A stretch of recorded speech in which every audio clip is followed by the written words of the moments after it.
დენა უაითი რამდენჯერმე მაგრად გავაბრაზე მერაბ დვალიშვილი. მერაბმა აღიარა, რომ ორგანიზაციის პრეზიდენტი რამდენჯერმე გააბრაზა ჟოზე ალდოსთან ბრძოლის შემდეგ, როცა ჯო როგანს პირდაპირ ეთერში უთხრა, რომ თავის მეგობარ ალჯამეინ სტერლინგს არასდროს ეჩხუბებოდა. შონ ომალისთან ბრძოლამდე, როცა სოციალურ ქსელში მიღებული ჭრილობის ვიდეო გამოაქვეყნა.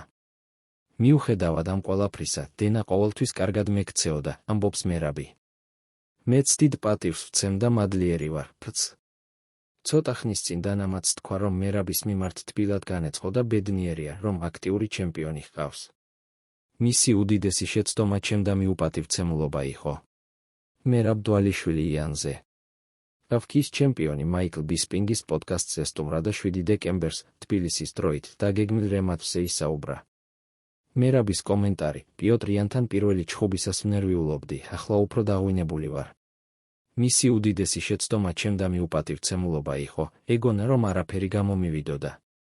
ეჩვი არ მეპარება, რომ ის შეცდომებს გამოასწორებს, ამიტომ ამ ჩხუბში ჩემი თავის უკეთესი ვერსია უნდა ვაჩვენო. რემატჩი 323 ის მთავარი მოვლენა იქნება.